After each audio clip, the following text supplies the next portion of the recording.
Shahjahan Kings সবাই বাংলাদেশ সবাই সব জায়গাতেই শাহজাহান কিংস নামে পরিচিত। আমি একজন ফুটবল প্লেয়ার, বর্তমানে প্রিমিয়ার লিগে খেলতেছি চট্টগ্রাম আবাহনী টিমে। না, বর্তমান বাংলাদেশের টিম নিয়ে আমি অনেক আশাবাদী। বর্তমান বাংলাদেশ টিম অনেক আপডেট হয়েছে, কিংবা বর্তমান বাংলাদেশকে নিয়ে হাজার হাজার মানুষের আগ্রহ বাড়ছে। ফুটবলের প্রতি মানুষের যে একটা আগ্রহ, এটা মানে বিগত 10 বছর আগে এরকম ছিল না। বর্তমানে যে আগ্রহটা বাংলাদেশের মানুষ দেখাইতেছে, এটা এভাবে যদি প্লেয়ারও ভালো করে পারফরমেন্স করতে থাকে, দর্শকের এভাবে স্পিড থাকে, তাহলে বাংলাদেশ টিম একদিন ওয়ার্ল্ড কাপ খেলবে।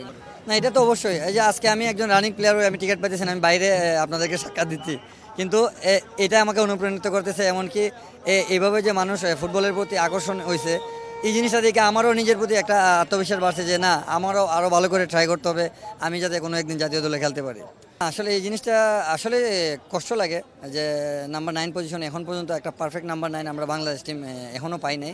যদিও একটা সময় ছিল জায়েদ হাসান এমিলি ভাই কিংবা এনামুল ভাই, ওদের আমলে কিছুটা ওরা গোল করে কাটাইতো। তবে এরপর থেকে এখন পর্যন্ত কোনো নাম্বার 9 আমরা দেখি নাই। তো ইনশাল্লাহ আমরা আশাবাদী। অনেকেই মানে যেমন আলামিন আছে, তারপর রাকিব আছে, বিভিন্ন প্লেয়ার দিয়ে এখন ট্রাই করতেছে।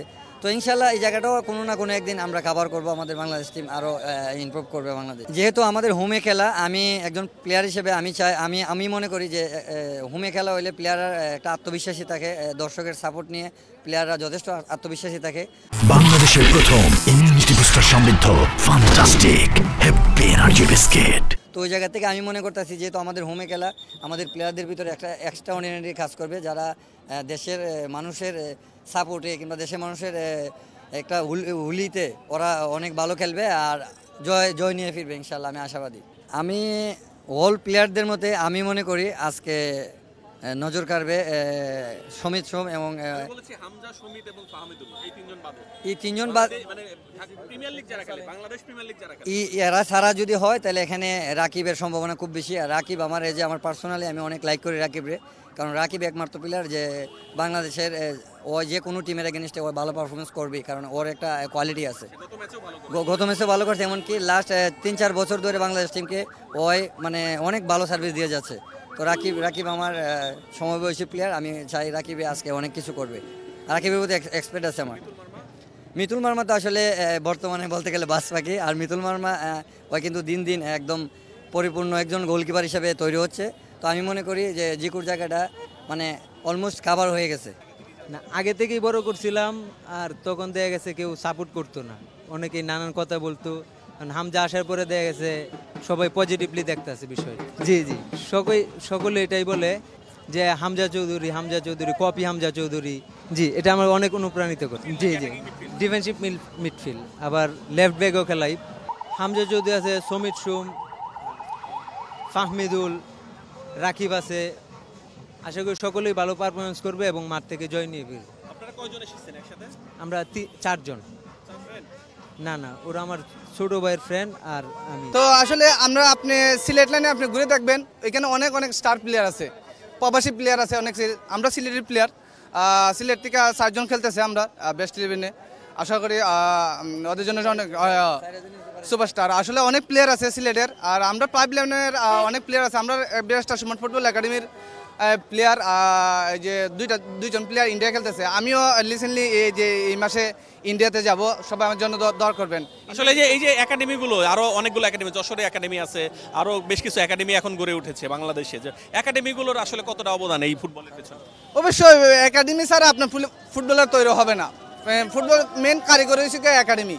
আপনারা দেখেন প্রত্যেকটা প্লেয়ারে আপনার একাডেমিতে উড়ে আসছে, যেমন আলামিন, তারপরে আপনার দেখেন তাজ, ওরা একাডেমি থেকে উঠে আসছে। তাজ আমাদের একাডেমিতে অনেক ম্যাচ খেলছে, সাদও আমাদের এখানে অনেক ম্যাচ খেলেছে। তো একাডেমি ছাড়া কোনো প্লেয়ার মনে করেন যে পাইপলাইন থেকে মানে উঠে আসবে না। এলিট একাডেমি থেকে এই যে একাডেমি আছে, এলিট একাডেমি, এই একাডেমি থেকে অনেক প্লেয়ার বাড়িয়ে আসছে। অনুভূতিটা অনেক আনন্দ। ফ্রেন্ড অনেকজন বলছে, অনেক কথা বলছে, টিকিটটা চেষ্টা করছে পাওয়ার জন্য, পাইছে না। এই আমরা পাইছি, অনেকজন বলছে আমাকে টিকিটটা নেওয়ার জন্য, বলছে বেশি দাম দেবো। বলছে না, আমরা তো ঈদের থেকে বেশি আনন্দ এই হামজা চৌধুরীর ম্যাচটা দেখবো, অনেক আনন্দ আমাকে দ্বারে। আসলে দামের মানে এখন তো আপনি বিক্রি করলে 4-5 হাজার টাকা অনেকে কিনতে চাচ্ছে, তো বিক্রি করছেন না কারণ 3000 টাকা একজন বলছে। জি। আপনারা দেন নাই না আমরা দেন না, কারণ আপনারা তো খেলা দেখতে আমরা দেখে আসি, আমরা এসেছি ব্রাহ্মণবাড়িয়ার থেকে। ব্রাহ্মণবাড়ি থেকে জি, আসছেন আসছি। ওখানেই থাকেন জি ওখানে থাকি, আমরা ট্রেনে আসছি সকালে। আচ্ছা তো এই যে অনলাইনে যে টিকিট দিল যেই জন্য আপনি কাটতে পারলেন আগে মানে বাসা থেকেই কাটতে পারলেন এই বিষয়টা কেমন হয়েছে এবার টিকেটিং সিস্টেমটা এটা অনেক ভালো হয়েছে, অনলাইনে দেখুন অনেক ভালো হয়েছে, কোনো সিন্ডিকেট নাই। এই সার্ভারটা সমস্যা, সার্ভারটা মাঝে মাঝে ডাউন, হ্যাঁ সার্ভারটা মাঝে মাঝে ডাউন হয়ে যাবে, এটি সমস্যা। তার মানে টেকনিক্যাল সাইডটা আরেকটু স্ট্রং করতে হবে এরপরে টিকিট করতে হবে, একটু ভালো করতে হবে। ঠিক এমনি অনলাইনে অনলাইনে টিকিট বিক্রি ভালো আপনার এই ভালো, এই সবার জন্য ভালো, সব বিভিন্ন জায়গা থেকে টিকিটটা কাটা যাইছে। কেন যেমন আমার বাড়ি সিলেট হয়, আমি তো এই জায়গায় টিকিটটা কাটতে পারবো না। আমি আসলে আমাদের শৈশব আসলে আমরা তো ছোটবেলা থেকে এই স্টেডিয়াম থেকে আমরা এটা 1 নম্বর স্টেডিয়াম বলতো আর কি, ঢাকা স্টেডিয়াম আর কি, এখানে আমরা খেলা দেখতাম আর কি। স্পেশালি আমরা মোহামেডানের সাপোর্টার, আমাদের গ্যালারি ছিল এই পাশে আর কি। আমরা অনেক ইন্টারন্যাশনাল ম্যাচ দেখেছি এখানে। বাংলাদেশ ভারতের যে প্রথম আন্তর্জাতিক টেস্ট হয়েছে বাংলাদেশে, সেই খেলাও আমরা এই স্টেডিয়ামে দেখেছি।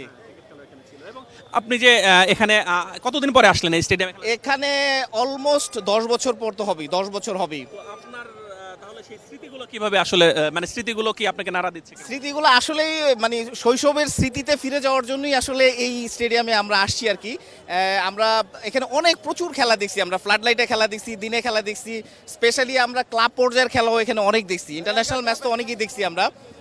তো এটা আমাদের শৈশবের স্মৃতির সাথে ওতপ্রোতভাবে জড়িত আছে আর কি। তো সেই স্মৃতি আর কি পুনর্জাগরণ করার জন্য এই স্টেডিয়ামে আসছি।